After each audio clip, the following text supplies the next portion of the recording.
तो आपको ऐसा लग रहा होगा बहुत टाइम है, पर पता है ये टाइम कैसे निकल जाएगा पता भी नहीं चलेगा। इस वीडियो में मैं आपके साथ बहुत सारी ऐसी चीजें आपको बताने वाली हूं जो एंड में जाके जो इश्यूज आप फेस करेंगे करेंगे ही करेंगे, ये मैं आपको बता रही हूं क्योंकि मेजॉरिटी बच्चे इन इश्यूज को फेस करते हैं। तो इस वीडियो में मैं आपके साथ कुछ ऐसी चीजें शेयर करूंगी, अगर आप स्टार्टिंग से इन चीजों को अभी से फॉलो करते हो ना तो आप बहुत अच्छे पोजीशन में रहोगे। 90 डेज में जब आपके एग्जाम्स आएंगे you will be in a very very very very good position, right. तो इस वीडियो को बहुत अच्छे से देखना। इस वीडियो में मैं आपके साथ एक सॉलिड 90 डेज स्ट्रैटेजी शेयर करूंगी जिन चीजों को आपको फॉलो करना है। देखो, मैं आपको डायरेक्शन दे सकती हूं, पर इस डायरेक्शन को तुम कितना फॉलो करते हो ये तुम पे डिपेंड करता है। तो चलिए, let's get the video rolling, let's get the video started. But before that, क्या आपने इस चैनल को सब्सक्राइब किया? नहीं किया? क्या कर रहे हो भाई, कर लो सब्सक्राइब। इस चैनल की मदद से मैं ट्राई करती हूं कि आपको गाइड करूं, मोटिवेट करूं, हेल्प करूं in what ever way possible. चलिए जी तो अभी जो बच्चे May 25 में अपने एग्जाम्स देने वाले हैं, आप लोगों के लिए 90 डेज हैं। अभी 90 डेज बहुत होते हैं। अगर आपको ऑनेस्टली बोलूं तो अगर कोई बच्चा एक सिंगल ग्रुप दे रहा है और अगर स्क्रैच से भी पढ़ाई चालू करता है तो भी 90 डेज में स्क्रैच से, जीरो से आप सब्जेक्ट्स को प्रिपेयर कर सकते हो। तो कुछ ऐसे बच्चे हो रहे होंगे, सोच रहे होंगे कि मैडम मेरा पूरा का पूरा ग्रुप प्रिपेयर करना बाकी है, मैं सिंगल ग्रुप अगर देना चाहता हूं और अगर मैंने अभी तक बिल्कुल कुछ भी नहीं पढ़ा है तो क्या मैं स्क्रैच से चालू करूं तो मैं मे के एग्जाम्स दे सकता हूं या दे सकती हूं? बिल्कुल दे सकते हो। अगर आपने कुछ भी नहीं पढ़ा है, स्क्रैच से, जीरो से भी स्टार्ट करते हो तो भी 90 डेज सफिशिएंट होते हैं सिंगल ग्रुप देने के लिए, गोज फॉर सिंगल ग्रुप देने के लिए। चलिए, और अगर आप बोथ द ग्रुप्स की प्लानिंग कर रहे हो, बोथ द ग्रुप्स देने का ट्राई कर रहे हो, व्हाट्सएवर योर प्लान में भी, बहुत सारे बच्चे अभी पढ़ाई कर रहे होंगे, मतलब क्लासेस जिनकी चल रही होगी।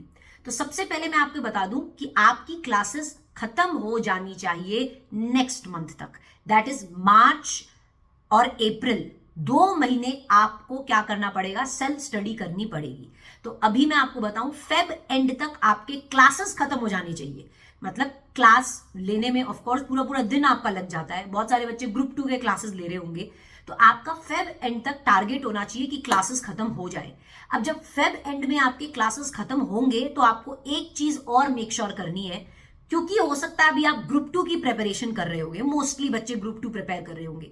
तो फेब एंड तक जब आपकी क्लासेस ग्रुप 2 की खत्म होगी तो आपका अराउंड 50 to 60% रिविजन भी खत्म हो जाना चाहिए ग्रुप 2 का साइमल्टेनियसली। तो अभी इस बात को ध्यान रखना, फेब के अंदर आप जो है प्लीज थोड़ा थोड़ा ग्रुप 2 को रिवाइज करना भी चालू कर दो। अब ऐसा नहीं है बस क्लास में बैठे और हो गया, खत्म हो गया, क्लास के बाद आपने भी नहीं पढ़ा, ऐसा मत करो। फेब के महीने में ट्राई करो कि आप ग्रुप 2 को कम से कम 50 to 60% रिवाइज कर दो। कम से कम वो चैप्टर्स रिवाइज कर दो जो तुम्हें पसंद हो। आपको कॉस्ट के, एफएमएसएम के, ऑडिट के जो चैप्टर्स पसंद है उनको कम से कम प्रिपेयर करके रख दीजिए। 50% सिलेबस आप अपना फेब के महीने में रिवाइज करके रख दो। और ये कोई बहुत बड़ी बात नहीं है, बस टाइम मैनेजमेंट की बात है। सुबह मेक श्योर करो कि आप 2 घंटा सुबह जल्दी उठा करो एंड 2 घंटे आप थ्योरी को दे सकते हो। It can go for audit, it can go for SM. सुबह 2 घंटे थ्योरी को दो, इवनिंग का जो समय होता है आप उसमें क्या करो, प्रैक्टिकल सब्जेक्ट्स रिवाइज करो। लेट से हो सकता है वीक में 3 दिन आपने एफएम किया तो 3-4 दिन आपने कॉस्ट कर लिया। तो इस तरीके से आप अपना स्केड्यूल बनाओ, डेली टारगेट सेट करो। तो सबसे पहले आपको फेब एंड तक ग्रुप 2 को 50% खत्म करना है, 50 to 60%। इसके लिए आपका फेब मंथ का डे वाइज, आपका डेट वाइज पूरा का पूरा टारगेट, डेली का टारगेट सेट होना चाहिए। दैट इज आप 1 फेब को क्या रिवाइज करोगे, 2 को क्या करोगे, इस हिसाब से आपका पूरे मंथ का टारगेट बना हुआ होना चाहिए। और वो अभी इस महीने जैन एंड में ही आप बना के रखेंगे, ताकि आप फेब एंड जब आप सुबह उठो तो आपको पता होना चाहिए कि आपको आज क्या रिवाइज करना है। और प्लीज आप इस स्ट्रैटेजी को फॉलो कीजिएगा। उसके बाद आएगा आपका मार्च एंड अप्रैल का मंथ। इन 2 मंथ्स में सबसे पहले आप रिवाइज करेंगे ग्रुप 1 को। ऑफ कोर्स आप ग्रुप 1 करने वाले हैं, तो बेटा जब आप ग्रुप 1 रिवाइज करोगे ना, एक सब्जेक्ट ग्रुप 2 का भी साइमल्टेनियसली चलते रहना। लेट्स से आपने ऑडिट का एक सब्जेक्ट पकड़ लिया, तो आप क्या किया करो, सुबह 2 घंटा, आप जो मार्च के मंथ में सुबह 2 घंटे ऑडिट को दो।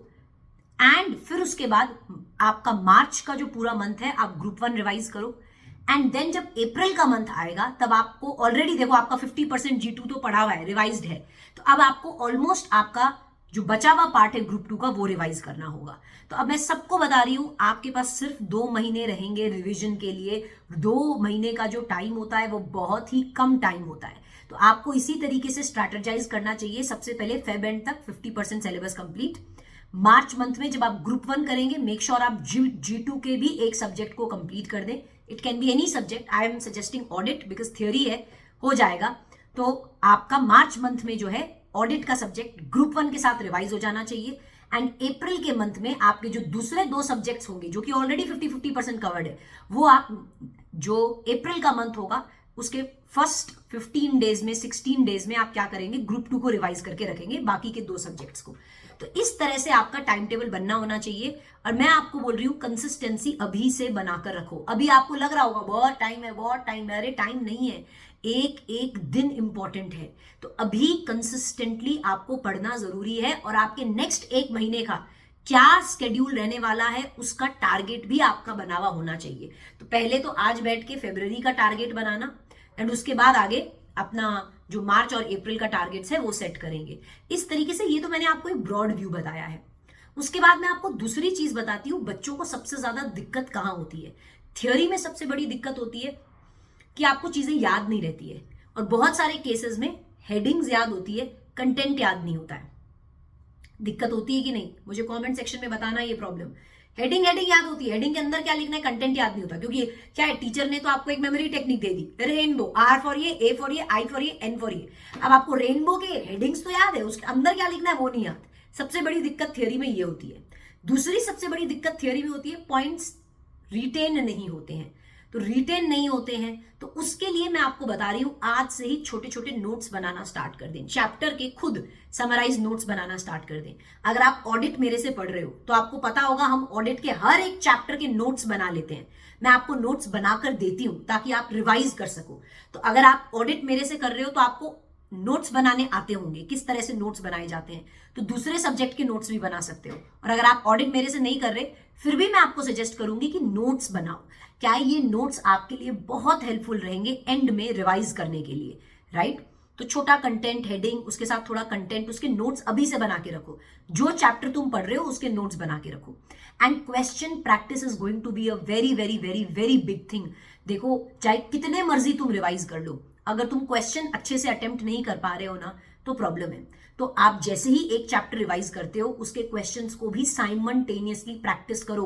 करंट आरटीपी के, एमटीपी के, प्रीवियस अटेम्प्ट के आरटीपी, एमटीपी, स्टडी मैट के क्वेश्चंस सब आपको रिवाइज करने हैं, सब आपको प्रैक्टिस करने हैं। जब चैप्टर खत्म हो जाता है उसके साथ ही रिवाइज करने हैं।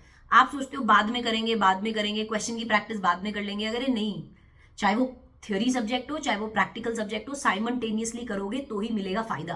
तो इन चीजों को ध्यान में रखना, इन चीजों को अपने टारगेट्स में डालना। जब आप डेली का टारगेट बनाएं, सिर्फ रिवाइज करने से ही नहीं होगा, क्वेश्चन प्रैक्टिस भी करना पड़ेगा। तो इन चीजों को ध्यान पे रखें, इन चीजों को फोकस करें और अपने टाइम टेबल को बनाएं। ये मैंने आपको एक ब्रॉड व्यू दिखाया है आपके 90 डेज का, कि कैसे आपको अपने 90 डेज को प्लान करना चाहिए अगर आप दोनों ग्रुप्स दे रहे हो। और अगर आप सिंगल ग्रुप दे रहे हो तो आपके पास बहुत टाइम है, 0 से भी स्टार्ट करोगे तो भी सिंगल ग्रुप अच्छे से अपीयर कर सकते हो। तो ऑल द वेरी बेस्ट। और वीडियोस के साथ मैं आऊंगी, इसी तरह से आपको गाइड करते रहूंगी, डेली टारगेट्स बनाने में भी आपकी हेल्प करूंगी। जो भी आपके क्वेरीज हो मुझे कमेंट सेक्शन में बताना, I will be more than happy to address them and make videos on them. चलिए, alright, have a good day.